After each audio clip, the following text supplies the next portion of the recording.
ओम श्री परमात्मने नमः। ओम श्री गुरुभ्यो नमः। ओम श्री ऋषिभ्यो नमः। ओम सहना भवतु सहनौ भुनक्तु सह वीर्यं करवावहै तेजस्विनावधीतमस्तु मा विद्विषावहै।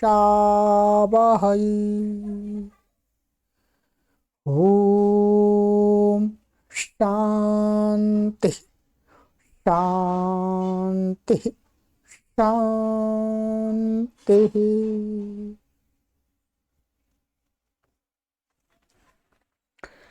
सर्वेभ्यो नमः।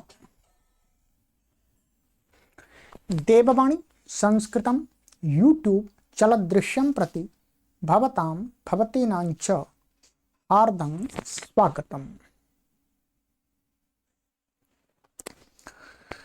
मित्रों, अष्टाध्यायी भाष्य प्रथमावृत्ति पंचमः अध्यायः द्वितीयः पादः। कक्षा संख्या 20 को आज पढ़ेंगे। 19 कक्षाएं आपको पढ़ा दी हैं।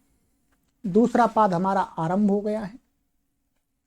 आज दूसरे पाद की द्वितीय कक्षा है और पंचम अध्याय की ये 20वीं कक्षा है।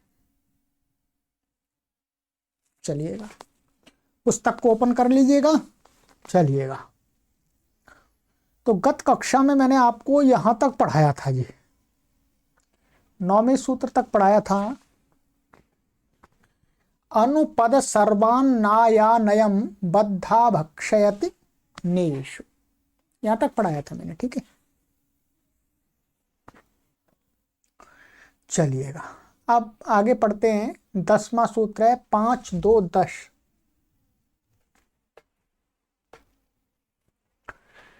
परोबर परंपर पुत्र पौत्रम अनुभवति। परोबर परंपर पुत्र पौत्रम द्वितीय व्यक्ति एकवचनान्तम अनुभवति क्रियापदम समासः। परोबर परंपर पुत्र पौत्रम इत्यत्र समाहारो द्वंद्वः। इसमें समाहार द्वंद्व समास है, ठीक है। तो इसमें ऐसे करेंगे, परोवरश्च परंपरश्च पुत्र पौत्रश्च। परोवर परंपर पुत्र पौत्रम और तत् परोवर परंपर पुत्र पौत्रम, तो ही रहेगा, ठीक है। तो ये हो गया। अनुवृत्ति इसमें आ रही है तत् खः तद्धिताः ज्ञाप्रातिपदिकात् प्रत्ययः परश्च। इतने पदों की अनुवृत्ति आ रही है। अर्थः,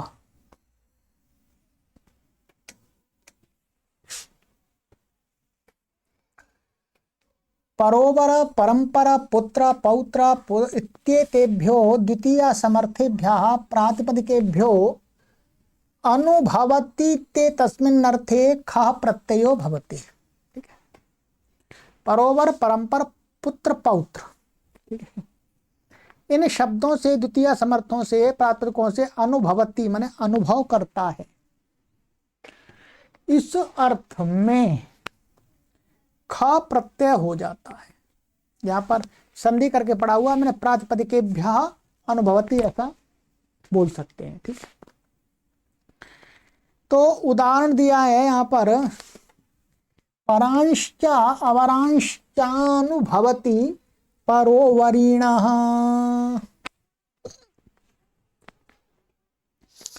परोवरिणा का अर्थ है जो पर और अपर। ऐसा भी कह सकते हैं परलोक और इहलोक दोनों का जो अनुभव करता है। किसी भी दृष्टि से पर और अपर हम ले सकते हैं, उसका जो अनुभव करता है उसको बोलेंगे परोवरिणः। और परांश्च परतरांश्चानुभवति परंपरीणः, पर और परतर का अनुभव करता है वो परंपरीणः।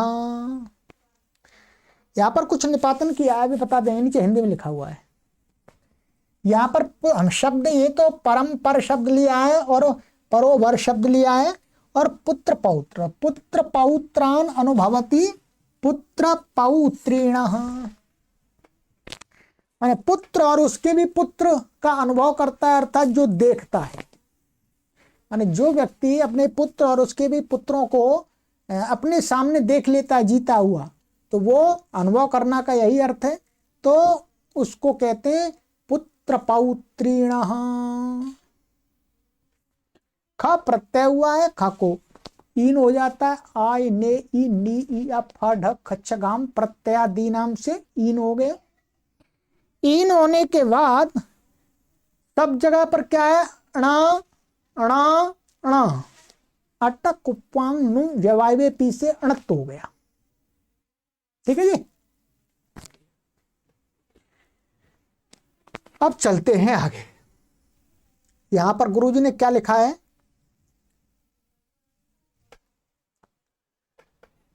अब पर अवर शब्दों का प्रत्यय के साथ उत्त निपातन से हो जाता है।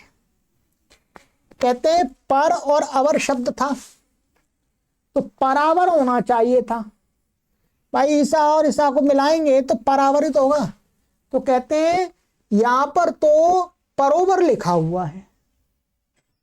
अर्थात महर्षि पाणिनि जी कहते हैं जब इसमें शब्द में इन शब्दों से प्रत्यय होता है मिल करके, तो वहां पर क्या हो जाता है, इसको ऊ कर देंगे, इस माने बाद वाले आपको ऊ करके और आद गुणा लगा करके क्या हो जाएगा, परोवर बन जाएगा। तो ये निपातन से होता है, सूत्र में पठन निपातन से। महर्षि ने पढ़ के निपातन किया है, पढ़ते हुए। परोवरीणा, जो पर तथा अवर का अनुभव करे। इसी प्रकार परत और परतर, यहां तो कोई बात नहीं है। परंपर भाव माने परतर, पर और परतर को क्या है, यहां पर महर्षि पाणिनि परंपर भाव निपातन से कर दिया है। सूत्र में जो परंपर शब्द पड़ा हुआ है वो परंपर किसके स्थान में पड़ा हुआ है, पर और परतर। ठीक है, इसलिए यहां पर जो विग्रह दिखाया है, लौकिक विग्रह दिखाया है, वो जिन शब्दों के अर्थ में ये शब्द हैं परोवर और परंपर, उन्हीं शब्दों से विग्रह दिखाया है, परंतु सूत्र में पठित शब्दों से प्रत्यय किया है। इतना ध्यान रखना है आपको। तो रख ही सकते हैं, ये कठिन बात नहीं है। चलिएगा, तो ये हो गया जी। तो आप में से भी कोई जिन्होंने अपने पुत्र और अपने पुत्र के पुत्रों को भी देख लिया है, तो आप अपने आप को कहेंगे कि हम पुत्र पौत्रीण, पुत्र पौत्रीण व्यक्ति है। कोई स्त्री है तो पुत्र पौत्रीण, स्त्री भी हो सकती है। ठीक है, चलिएगा।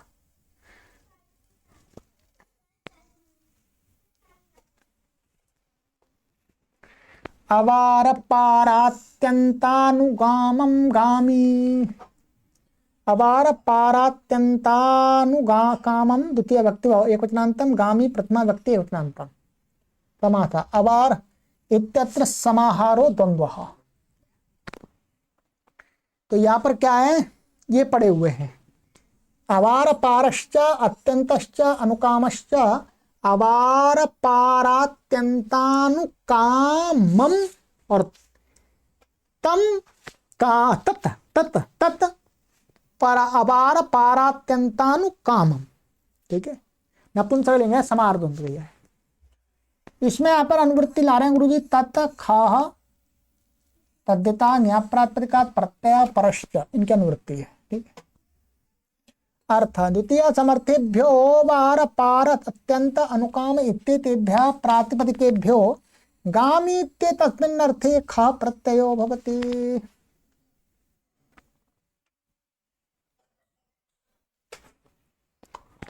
ये कहते हैं द्वितीय समर्थ अवार पार अत्यंत और अनुकाम, इन प्रातिपदिकों से गामी, गामी का अर्थ है जाने वाला, क्या अर्थ है बोलो? जाने वाला, जाने वाला माने जाएगा। जो गामी शब्द बनता है वो हमने आपको तीसरे अध्याय के तीसरे पाद के प्रारंभ में पढ़ाया था, ठीक है। तो गामी का अर्थ होता है जाने वाला, था जाएगा, अभी गया नहीं है। तो जाएगा मान जो व्यक्ति जाएगा उसको कहने के अर्थ में इन शब्दों से ये प्रत्यय होता है ख। तो उदाहरण दिया है यहाँ गुरु जी ने, अवार पारम गामी अवार पारीणः, अत्यंतम गामी अत्यंतीनः, अनुकामम गामी अनुकामीनः।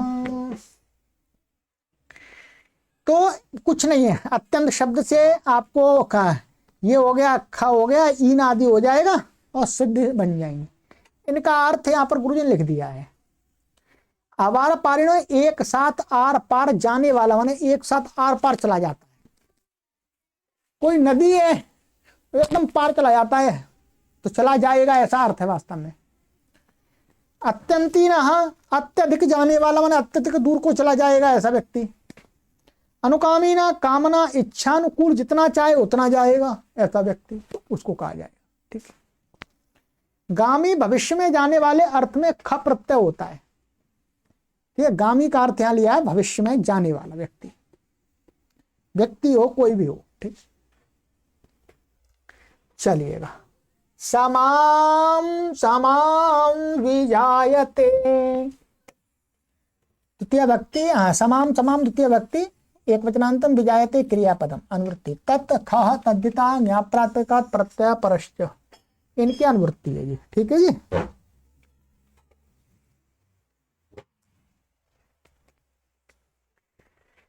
अर्थ द्वितीय समर्थात् समाम समाम इति शब्दात् विजायते अर्थे ख प्रत्ययो भवति।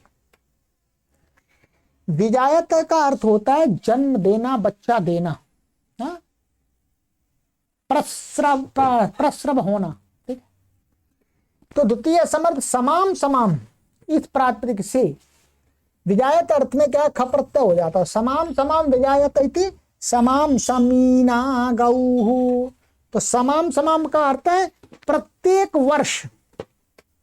अब समाम समाम विजायते में प्रत्येक वर्ष जो बच्चा देती है ऐसी गाय को क्या कहा जाता है?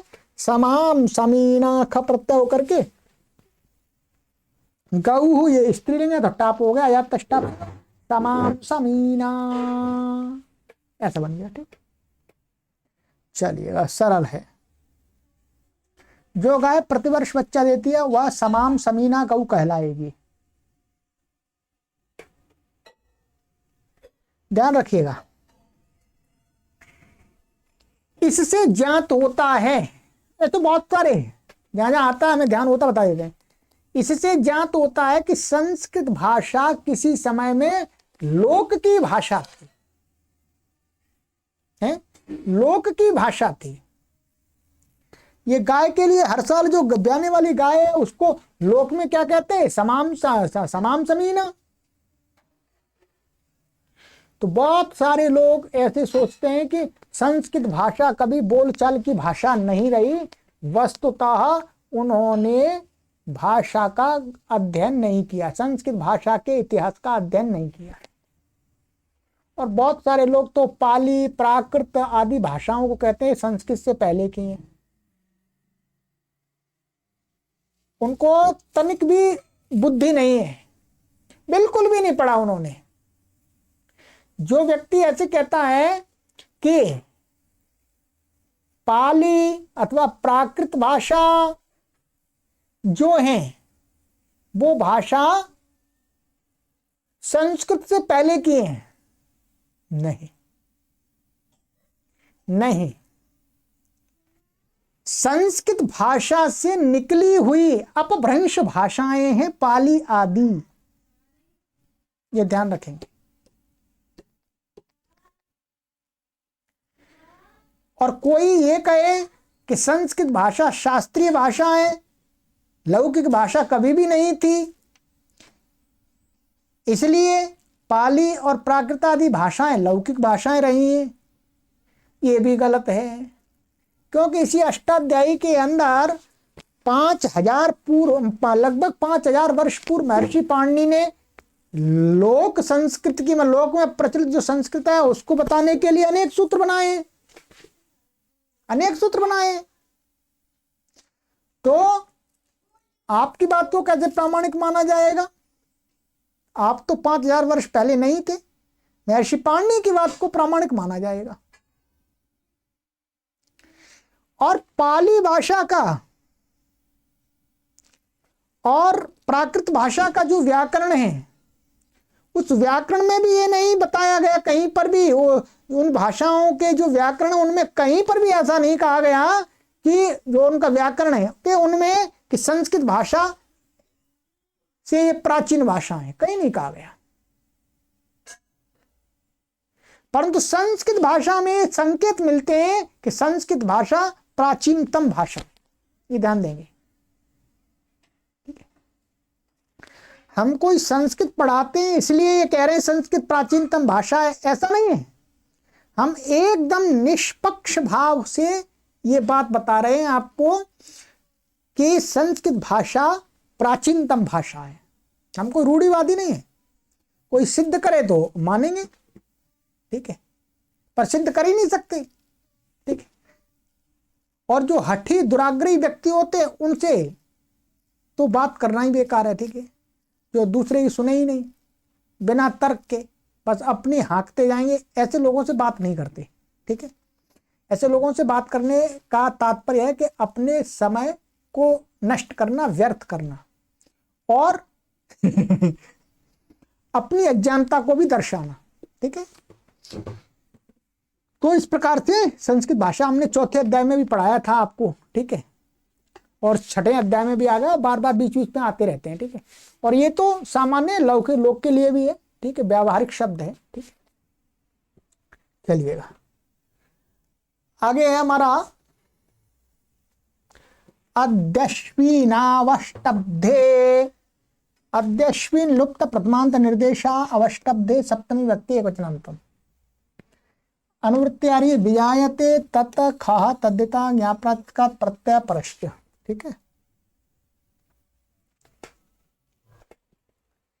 अर्थः अद्यश्विन इति निपात्यते अवष्टब्धे आसन्ने विजने प्रसवे अर्थे। अद्यश्वस्य शब्दात् ख प्रत्ययः टी लोपश्च निपात्यते। यहां पर ये महर्षि पाणिनि ने शब्द निपातन करके पढ़ दिया है। ठीक है,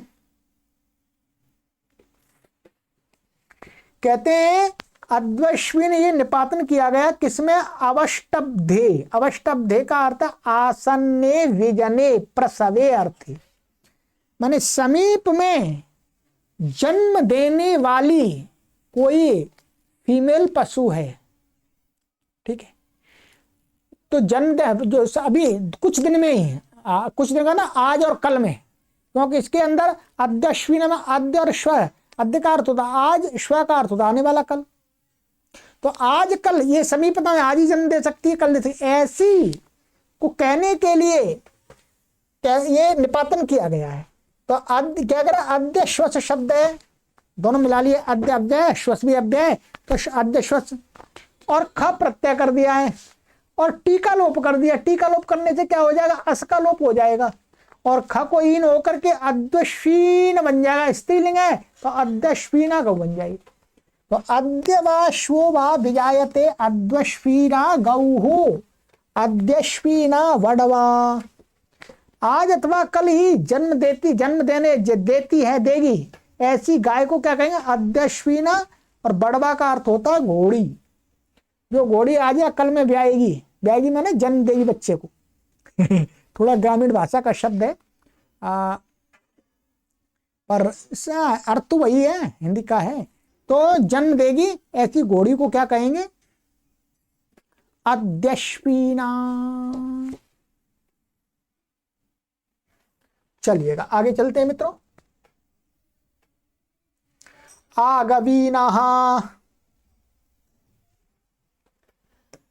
आगवीना प्रथमा व्यक्ति विज्ञानतम अनुवृत्ति ख तदिता ज्ञाप्रातिकात् प्रत्यय परश्च। अर्थ आंग पूर्वात् गो शब्दात् कारिणी वाच्ये ख प्रत्ययो निपात्यते। आंग पूरक गो शब्द से कारिणी, कारिणी का अर्थ होता है कर्म कर, है कर्म कर। तो कर्म कर वाच्यो मान कर्म कर को कहना हो तो ख प्रत्यय का निपातन किया गया। जैसे आगवीना कर्म कर, आगवीना कर्म कर्म करा किसको बोलते हैं? ऐसा नौकर। मानिएगा कोई व्यक्ति है, किसी को रखा और उसने कहा भाई आप मैं आपका नौकर बन जाता हूं, आप मेरे परिवार के लोगों को कुछ गाय दे दीजिएगा दूध पीने के लिए। ठीक है, यहां लिखा हुआ है जिस कर्म कर को गऊ देकर नौकर रखा हो वह जब तक वापस गऊ न लौटा दे तब तक कार्य करने वाला कर्मकर आगवीन कर्मकर कहलाता है। तो प्राचीन समय में गऊ का ही लेना देना प्रचलन में था वास्तव में। ठीक है, सोने चांदी का कम था, इसी का ज्यादा था। तो ऐसा ये आगवीन निपातन है। ठीक है, तो यहां पर निपातन क्या हुआ? आंग पूरा गो शब्द से और ख प्रत्यय का निपातन कर दिया, खा हो करके तो आ और गो और ईन और अवादेश होकर के आगवीन बन गया। सरल, कुछ विशेष नहीं है, अगर निपातन करके ही पढ़ दिया है। अनुग्वालमगामी,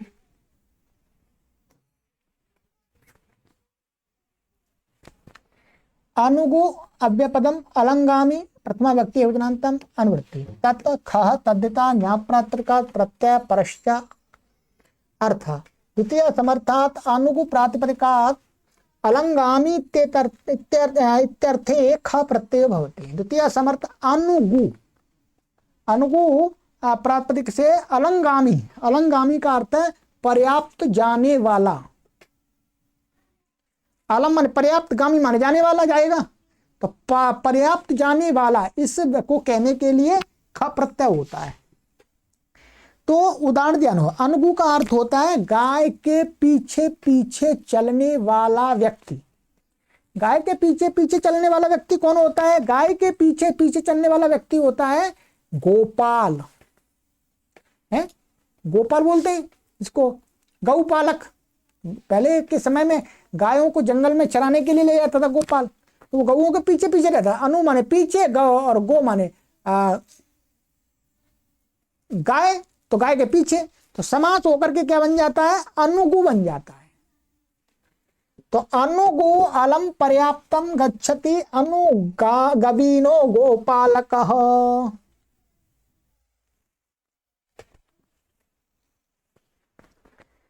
अनुगु में गाय के पीछे चलने वाला, पर्याप्त जाने वाला। गाय के पीछे चलने वाला ऐसा व्यक्ति पर्याप्त चला, दूर दूर तक जाता है, 5 किलोमीटर 10 किलोमीटर तक जाकर के गाय को चरा लाता है। ऐसा गोपाल क्या कहलाएगा? अनुगवीनो गोपालकः। तो अनुगु दिखा दिया यहाँ पर, अनुगु ये तो अनुगु में क्या हो जाएगा? ये ख प्रत्यय इन हो जाएगा और गुणा से गुण हो जाएगा, एचो एवाय आवाज से अवादेश होकर के अनुगवीनः गोपालकः ये बन जाएगा। ठीक है जी, चलिए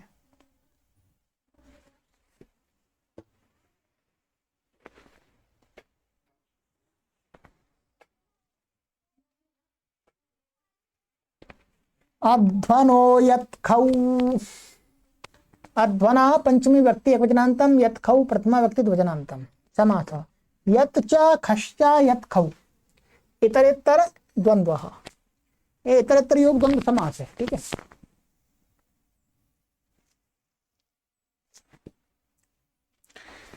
अनुवृत्ति अलंगामी तत् तद्धिता ज्ञाप्रात्मिका प्रत्यय परश्चय की अनुवृत्ति है जी। ठीक है, अर्थ द्वितीय समर्थात् अध्वन प्रातिपदिकात् अलंगामी ते तस्मिन् अर्थे यत् खौ प्रत्ययो भवतः।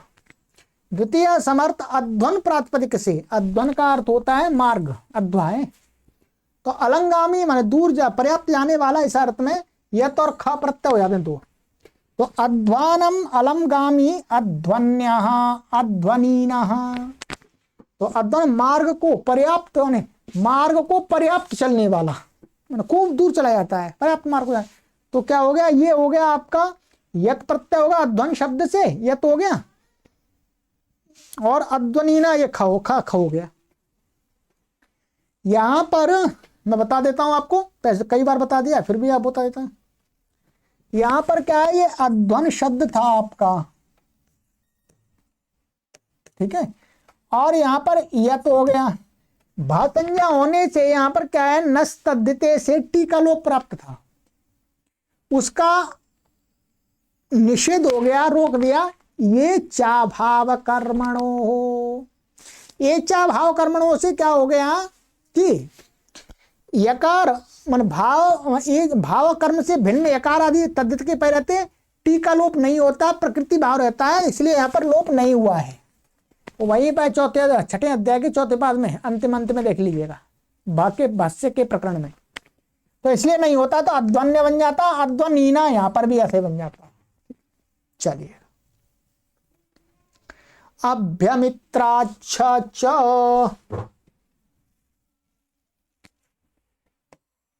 अभ्यमित्रात् पंचमी व्यक्ति एकवचनान्तम छ लुप्त प्रथमांत निर्देश चक च अव्यपदम अनुवृत्ति यत् खौ अलंगामी तदिता ज्ञाप्रातिपदिकात् प्रत्यय परश्च अर्थः द्वितीय समर्थाद् अभ्यमित्र प्रातिपदिकात् अलंगामी ते तस्मिन् अर्थे छ प्रत्ययो भवति यत् खौ च।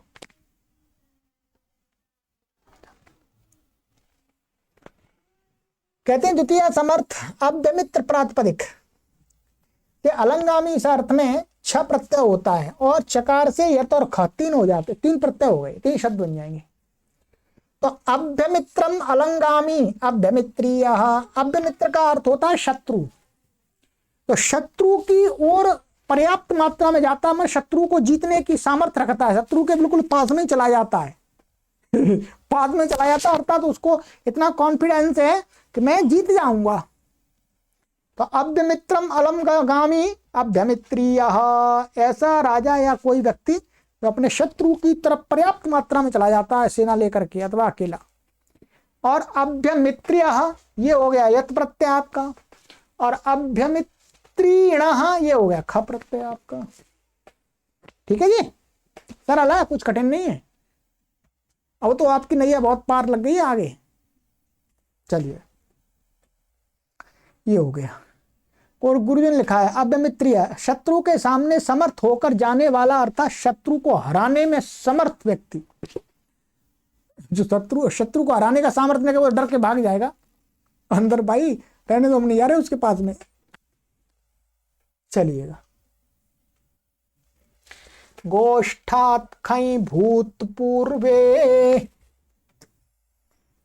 गोष्ठात् पंचमी व्यक्ति एकवचनान्तम खै प्रथमा व्यक्ति एकवचनान्तम भूतपूर्वे सप्तमी व्यक्ति एकवचनान्तम अनुवृत्ति तद्धिता ज्ञाप्रातिपदिका प्रत्यय परश्च, इनकी अनुवृत्ति है जी।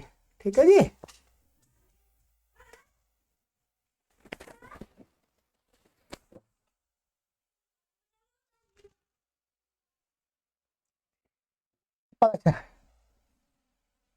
गोष्ठात् पंचमी व्यक्ति योजना खई प्रथमा व्यक्ति योजनान्तम भूतपूर्व सप्तमी व्यक्ति योजनान्तम तद्धित अनुवृत्ति तद्धिता ज्ञाप्रातिपदिकात् प्रत्यय परश्चन की अनुवृत्ति।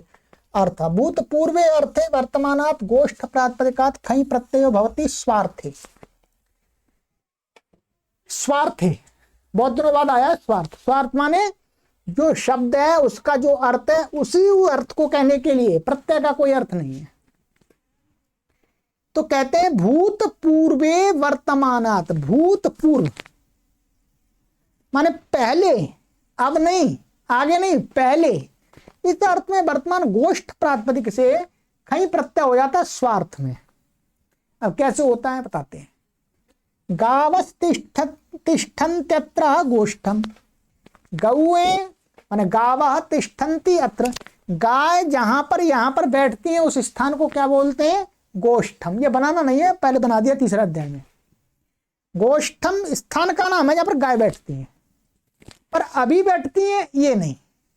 यह कहा भूतपूर्व माने गाय बैठती हैं, माने बैठती थी, इस अर्थ में वर्तमान है ये गोष्ठम। ठीक है, अर्थात कोई बता रहा व्यक्ति अब गाय नहीं बैठती है, पहले बैठती थी। तो ऐसे पहले बैठती थी उस अर्थ में वर्तमान जो शब्द है गोष्ठ, उससे प्रत्यय होगा। तो गोष्ठो भूतपूर्वः गौष्ठीनः देशः, इसका अर्थ क्या हुआ, ये स्थान ऐसा है यहां पर पहले गाय बैठती थी अब नहीं बैठती हैं। तो गोष्ठम का शब्द का वही अर्थ है, वही अर्थ वास्तव में इसका है। बस थोड़ा सा विशेष ये है कि गोष्ठ शब्द तो वर्तमान में भी हो सकता है, भूत में भी हो सकता है, भविष्य में भी हो सकता है। यहां तिष्ठन्ति कर दिया है, और अतिष्ठन भी हो सकता है। गावः अतिष्ठन यत्र गोष्ठम, अथवा गावः तिष्ठन्ति यत्र गोष्ठम, अथवा गावः स्थास्यन्ति यत्र तदपि गोष्ठम।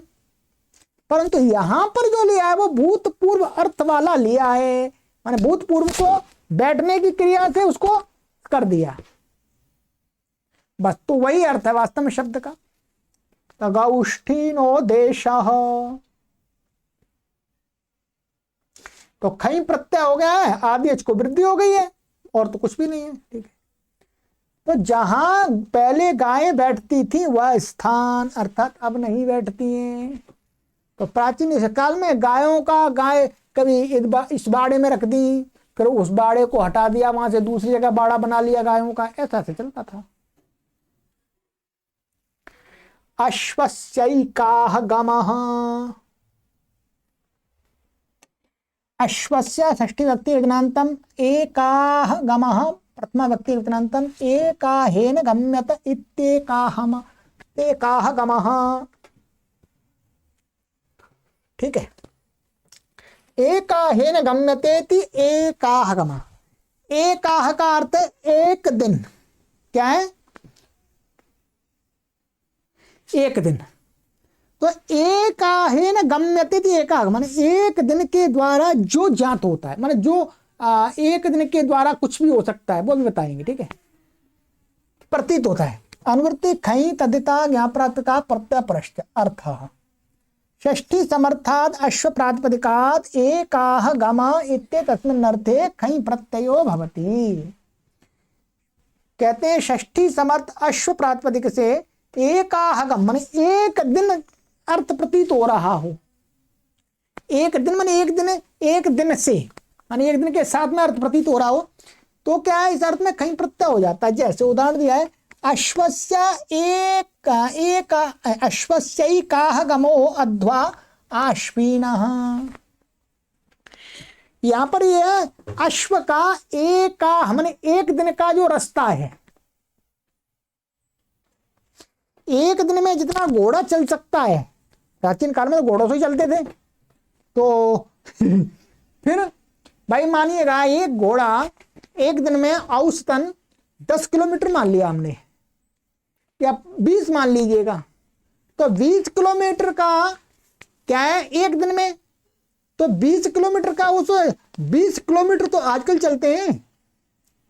तो पहले घोड़ा जितना लंबाई दूरी को एक दिन में प्राप्त कर लेता था, उसको कहते थे आश्विनः मार्ग, माने ये इतना लंबा मार्ग है कि आश्विन घोड़ा एक दिन में इतना पार कर जाता है। तो आदमी समझ जाता था कि अच्छा इतना लंबा मार्ग है। किसी ने कहा भाई कि दिल्ली से हरिद्वार कितनी दूर है, तो उसने जिसको पूछा था उसने कहा भाई 5 अश्विनाः, माने 5 अश्विना का अर्थ हो गया 5 दिन में घोड़ा जितना चलेगा उतना लंबा रास्ता है। यह तो ये माने पैमाने के रूप में, मापन के रूप में प्रयोग हो रहा है। ठीक है, तो यहां पर एकाह गमन एक दिन में जितना चलता है वो इसका अर्थ यहां प्रतीत हो रहा है। ठीक है, चलिएगा, तो यहां पर लिखा हुआ है यहां अश्वस्य निर्देश से षष्ठी व्यक्ति माननी है आपको। पूर्व काल में आश्विन शब्द दूरी को मापने के लिए प्रयुक्त होता था। चलिएगा,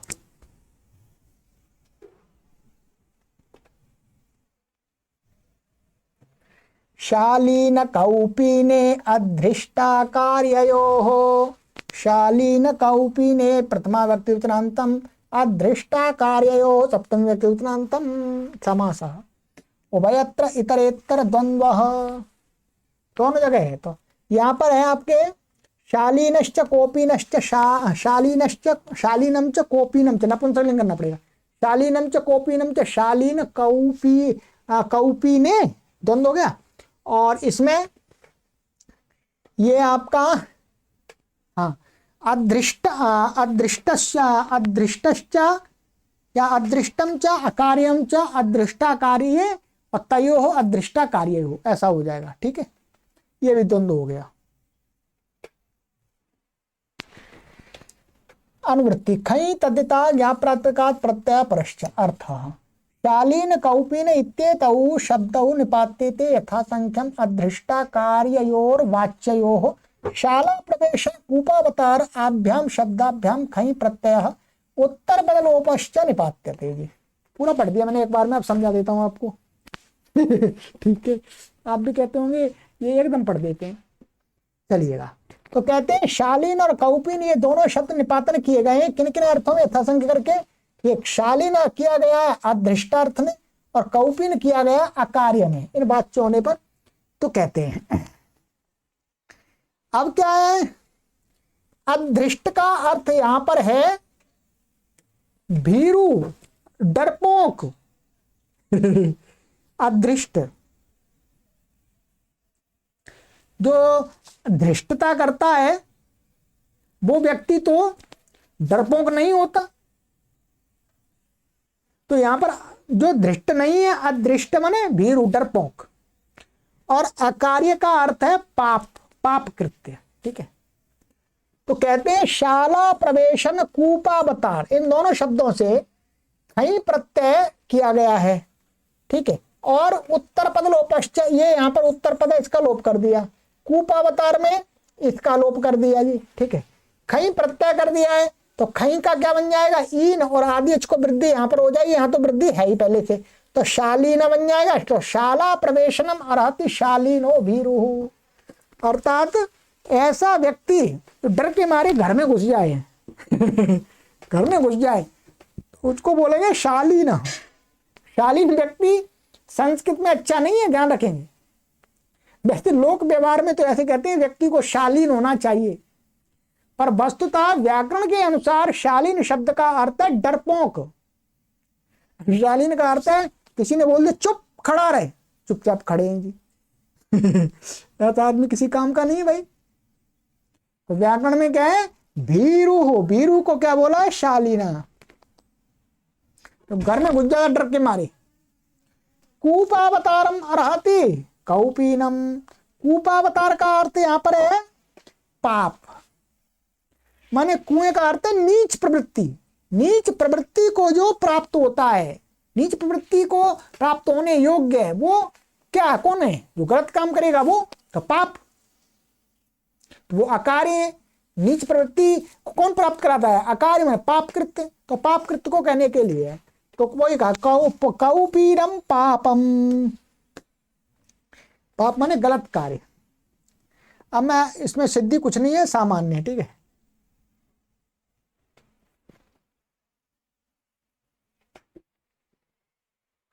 ये देखिएगा, जो दृष्ट नहीं है वह अदृष्ट अर्थात भीरू, जो करने योग्य न हो वो अकार्य होगा अर्थात पाप। ये यथाक्रम वाच्य हो तो शालीन शब्द में शाला प्रवेशन शब्द से खई प्रत्यय तथा उत्तर पद प्रवेशन का लोप निपातन से होता है। इसी प्रकार कूपावतार शब्द भी खई प्रत्यय होकर के उत्तर पद का अवतार का लोप होकर के निपातन से कौपीनम पापम बन जाता है। ठीक है, और कुछ विशेष नहीं है।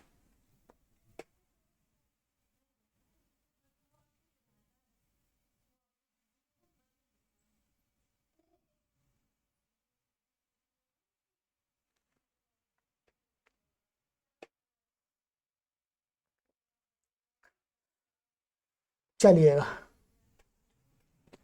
व्रातेन जीवति, व्रातेन तृतीय व्यक्ति अवज्ञान्तम जीवति क्रियापदम। अनुवृत्ति खई तद्धिता ज्ञाप्रातिपदिकात् प्रत्यय परश्च अर्थ तृतीय समर्थात् व्रात प्रातिपदिका जीवति ते तस्मिन् अर्थे खई प्रत्ययो भवति। तृतीय समर्थ से माने यहाँ तृतीय पड़ा हुआ, इसी से तृतीय समर्थ ले लिया। तृतीय समर्थ व्रात प्रातिपदिक से जीवति माने जीता है, जीवन चलाता है, इस अर्थ में खई प्रत्यय होता है। तो व्रातेन जीवति व्रातीनः, तो व्रात शब्द का अर्थ क्या है ये समझ लेना है हमको। गुरुजी ने आसानी से समझा दिया है, मैं यहीं आपको समझा देता हूं, लीजिएगा। यहां भिन्न भिन्न जाति और अनियत वृत्ति वाले मनुष्य जो कि शारीरिक परिश्रम आदि करके जीविका कमाते हैं, उन पहाड़ी मनुष्यों के समूह को व्रात कहते हैं। समझ लिया? माने मेहनत आदि करके घूमते रहे, पहाड़ों पर रहते हैं, पहाड़ों जंगलों पर रहते हैं, ऐसे व्यक्तियों के समूह को क्या कहते हैं? व्रात। उनका जो जीविकोपार्जन का काम है वह भी व्रात का आता है। माने उनके समूह को व्रात कहते हैं और वो जीविका अपनी चलाते हैं, जंगलों में मार काट पक्षी पशु पक्षियों को मार करके खा लेते हैं, कुछ कुछ करते हैं। तो उनकी जीविका जो होती है उस कार्य को भी क्या कहते हैं? व्रात। उस व्रात कर्म को जो करके जो जीता है वे व्रातिर कहेंगे। माने उस प्रकार के ही कर्म को जो करके अपना जीवन चलाता है उस व्यक्ति को क्या कहेंगे? व्रातिनः। ठीक है, सरल है। तो व्रात शब्द से ख हो गया, ईन हो गया, अणत्व की प्राप्ति नहीं है क्योंकि अटकुप्पंग नुन व्यवाय पे लगेगा नहीं क्योंकि ता बीच में आ गया, ता आ गया बीच में। चलिए, साप्तपदीनम सख्यम, बहुत अच्छा सूत्र आ गया जी। साप्तपदीनम प्रथमा व्यक्ति वचनांतम सख्यम प्रथमा व्यक्ति वचनांतम अनुवृत्ति खई तद्धिता ज्ञाप्रातिपदिकात् प्रत्यय परस्य। ठीक है, अर्थ साप्तपदीनमिति निपात्यते सख्ये वाच्ये। कहते हैं साप्तपदीनम शब्द का निपातन किया गया है सख्ये। सख्ये का अर्थ हो गया मित्रता, फ्रेंडशिप। मित्र नहीं, मित्रता। तो निपातन किया गया है। कहते हैं सप्तपद शब्दात खई प्रत्यय निपात्य। सप्तपद शब्द से खई प्रत्यय कर दिया है तो सप्तपदीनम बन गया, वृद्धि आदि होकर। उदाहरण बताते हैं, सप्तभिः पदैरवाप्यते सप्तपदीनम। 7 पद, 7 साथ चल के ही मित्रता जो प्राप्त किया जाता है वो क्या हो गया? वो जो मित्रता, 7 पद, 7 पद जैसे जब विवाह होता है वैदिक पद्धति में, सनातन धर्म पद्धति में, तो क्या है? पति पत्नी को 7 पद साथ साथ चलाया जाता है। तो उसी को 7 भामर आदि भी बोलते हैं। परंतु जो वास्तविक वैदिक पद्धति है उसमें क्या है? पति के साथ में पत्नी 7 कदम चलती है। तो उन दोनों की 7 कदम चलने पर क्या हो जाती है? घनिष्ठ मित्रता हो जाती है, आपस में मित्र बन जाते हैं, अर्थात परस्पर एक दूसरे से जुड़ जाते हैं। तो उनकी मित्रता वो कैसी होती है? सप्तपदीनम, 7 पद साथ चलते ही हो जाती है। इसी प्रकार से कहीं पर थोड़े से समय में साथ रहने से ही जो मित्रता हो जाती है उपमा रूप में, तो उसको भी सप्तपदीनम सख्यम, माने सप्तपदीनम मित्रता। तो सप्तपदीनम सख्यम जनाः सप्तपदीनम आहुः। माने लोग क्या है? सप्तपदीनम सख्यम आहु। माने थोड़े, सप्तपदीनम का अर्थ है 7 कदम चलते ही मित्रता जो हो जाती है, अर्थात थोड़े समय में जो पक्की मित्रता हो जाती है। जिस प्रकार से पति पत्नी की आपस में 7 कदम साथ चलने से हो जाती है, वैसी मित्रता को क्या कहते हैं लोग? सप्तपदीनम। अब गुरुजी की हिंदी देख लेते हैं जी। शास्त्रीय मर्यादानुसार विवाह में सप्तपदी क्रिया से मित्र भाव की प्राप्ति की गई है। उसी प्रकार थोड़ी देर के सहवास से मित्रता हो वह सप्तपदीन कहलाएगी। ठीक है। हय्यंगवीनम संज्ञायाम, हय्यंगवीनम प्रथमा व्यक्ति एकवचनांतम संज्ञायाम सप्तम व्यक्ति एकवचनांतम अनुवृत्ति खई तद्धिता ज्ञाप्रातिपदिकात् प्रत्यय परस्य। ठीक है। अर्थ संज्ञायाम विषय हय्यंगवीनम इति निपात्यते। संज्ञा के विषय माने, संज्ञा माने विशेष नाम किसी का, हर किसी को नहीं। हय्यंगवीनम शब्द क्या है? निपातन किया गया है। ये घी का लिए किया गया वास्तव में, और कुछ लोग मक्खन के लिए भी प्रयोग कर देते हैं इसका। तो बताते हैं या यो गो दो शब्दस्य स्थाने यंगो आदेश खई प्रत्ययश्च तस्य विकारे अर्थे निपात्यते। किसमें निपातन किया गया है? कहते हैं यो गो दोह,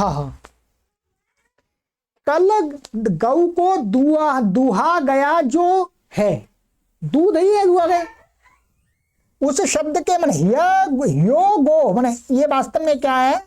ऐसे है हिया और यह गो मिला दिया इसमें और दोह मिला दिया, जब इनका समास कर देंगे तो क्या बन जाएगा? यो गो दोह बन जाएगा।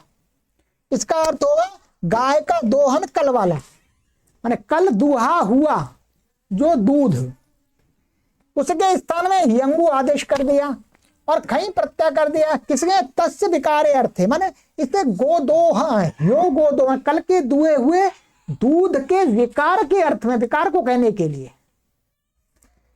तो कहते हैं यो गो दोहस्य विकारा हयंगवीनम घृतस्य संज्ञा एषा। ये घी की संज्ञा है, माने घी तो ऐसी बनता है, घी वास्तव में मक्खन है, मक्खन होता, मक्खन कोई कहा है, क्योंकि कल जो दूध दुआ उसको जमा दिया तो अगले दिन क्या हो जाता है? उसको मक्खन निकालते हैं, अर्थात उसको बिलोते हैं तो मक्खन निकलता है। घी तो फिर उसको दोबारा और उसका विकार होता है, तो मक्खन का वास्तव में नाम है हयंगवीनम। अब कहिएगा अमूलस्य हयंगवीनम, अमूल का मक्खन ठीक है, चलिएगा। अब यहां पर ये गुरुजी ने दिखाया, वो ही पढ़ देता हूं मैं। यो गो दोह का अर्थ है कल का जो दुहा हुआ दूध, उसी कल के दूहे दूध को जमाकर मट्ठा बिलोकर मक्खन निकालकर घी बनाना संभव है, अतः हयंगवीनम घी को कहते हैं। ये गुरुजी ने घी कर दिया है, वास्तव में हयंगवीनम मक्खन का ही नाम है वास्तव में, पर घी को भी कह सकते हैं, कोई परेशानी नहीं है, अब घी को भी कहते होंगे। ठीक, चलिए तो आज की कक्षा में इतना ही पढ़ते हैं जी,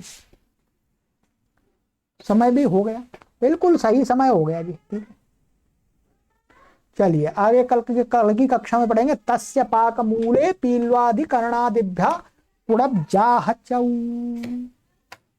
सर्वेभ्यो नमः।